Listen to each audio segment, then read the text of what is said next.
আমরা বেরিয়ে গেলাম এই মুহূর্তে উদ্দেশ্যে মালাগ্রাওয়ের উদ্দেশ্য। আমরা বারোসেবাস্তান থেকে বেরিয়ে যাচ্ছি। ওয়েদার এখন পুরো ফগি, বৃষ্টি হচ্ছে সব, গাড়ি রেডি আছে আমাদের। আমরা এখন বেরিয়ে যাচ্ছি মালাগ্রামের জন্য। প্লাস দেয় 23 তারিখ আজকে, তা ওয়েদারটা খুব ভালোই আছে। রাত্রিবেলা সারা রাত্রি খুব রেইন হয়েছিল, চারদিকে একটা হাইয়া লাগছিল। আমরা গিয়ে বেরাচ্ছি থেকে এখন মালাগাঁও 10-15 মিনিট লাগে ওখান থেকে, 2-2.5 কিলোমিটার। আমরা মালাগাঁও এসে পৌঁছে গেছি। আমাদের ট্যাক্সি এখানে দাঁড়িয়ে পড়েছে। আর এই যে মালাগাঁওয়ের পাশ থেকে নদী বয়ে যাচ্ছে, ওদিকে ওদিকে হচ্ছে বদ্রীনাথ ধাম, আর এই হচ্ছে মালাগাঁওয়ের স্ট্যান্ড। আর মালাগাঁওটা আপনাকে দেখাচ্ছি। এই যে আমরা এই বরাবর হাঁটা শুরু করে দিচ্ছি এখন। এই যে সব এখানে পোর্টার রয়েছে। পোর্টার বলতে যারা কাঁধে করে টানে, অনেক বয়স্করা আছে, যেতে পারে না, এই পোর্টারে করে তাদের নিয়ে যায়। 2-3 কিলোমিটার আছে উপরে, একটু হাঁটাহাঁটি করে গ্রামটা দেখার জন্য।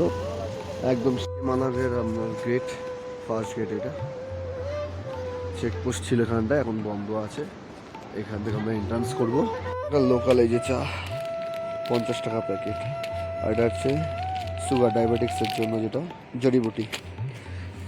और ये वाला नजर पट्टू मतलब क्या होता है इसमें?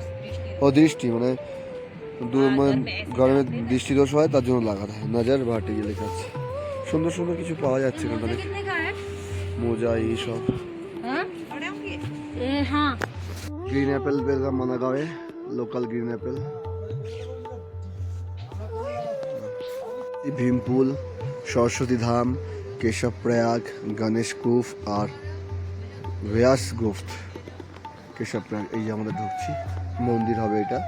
গণেশ গুফা আর ব্যাস গুফা আর ভীমপুলের দিকে যাচ্ছি। আমাদের দুজন হোল করে গণেশ গুফার দিকে চলে গেছে, কিন্তু আমি মেন আগে ভীমপুলটাকে দেখে আসি, তারপর দেখছি। হিল রাস্তা, উঠতে কষ্ট হচ্ছে সবাই। ফাঁকা আসছি ভীমপুলের কাছাকাছি। ভীমপুলের আগে একটা মন্দির আছে, আর সামনে এখান থেকে নদী রয়েছে। আর ওই যে ভীম পাণ্ডবদের সব স্ট্যাচু, ওখান থেকেই শোনা যায় যে এরাই এখান থেকে লাস্ট এখান থেকে বেরিয়েছিলেন। বেরানোর পর আর এরা ফেরত আসেননি, এখান থেকেই স্বর্গের দিকে চলে গেছিলেন। আর সামনে সরস্বতী ফলস, নীলকণ্ঠ সব সামনের দিকেই আছে এই রাস্তা বরাবর। সামনে একটা কুকুরও আছে, সেটা পরে আমি দেখাচ্ছি, ওনাদের নাকি সাথী ছিল। আর অলকানন্দা নদী আমাদের বাঁ দিক দিয়ে সব বই চলে যাচ্ছে, বা বরাবর যে ঝর্ণা। বাহ, ওয়াও, দেখেন প্রচুর স্পিডে পাহাড় থেকে জল বইছে একদম। এখান থেকে মন্দির রয়েছে, মন্দিরটা আমি আগে জানি। এটা মনে হয় যত সম্ভব সরস্বতী পুল। শোনা গেছিলো পাণ্ডবরা এখান থেকে এসেছিল, কোনো কারণে একটা সরস্বতী মা রাস্তা দিচ্ছিলেন না, অসহ্য ধারা ছিল, যার কারণে অভিশাপ কিছু একটা দেওয়ার ফলে সরস্বতী দেবী যে রাস্তাটাকে অভিশাপ কারণে এখানেই তৈরি হয়েছিল, এখানেই বিলুপ্ত হয়ে গেছে। আর এই দিকটায় বাঁ দিকটায় এই সরস্বতী রিভারের এটাই যাচ্ছে, কিন্তু এটা অলকানন্দা নদী নাম হিসাবে বেরিয়ে যাচ্ছে। তো ওপরে হচ্ছে ফটো তোলা নিষেধ আছে, তা আমি একটু জাস্ট রিভারটাকে দেখানোর চেষ্টা করছি, যেখান থেকে উৎপত্তিস্থল সরস্বতী দেবীর।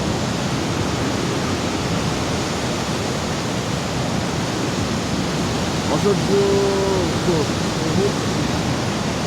সুন্দর ওপর দিকে আমরা এসেছি, ঠান্ডা প্রচুর। সরস্বতী মন্দির বা সরস্বতী রিভারের ওখান থেকে ভীমপুল ক্রস করে আমি চলে আসলাম বা সাইডে। ভীমরা যেখান থেকে লাস্ট ওনারা এখান থেকে বেরিয়েছে দেখা হয়েছেন, সেই ঘন্টা। আমি হাত পাবো কিনা জানি না, হাত হালকা পেয়েছি, বাড়াতে পারলাম না, আর একটু জোরে লাগবে, দেখি।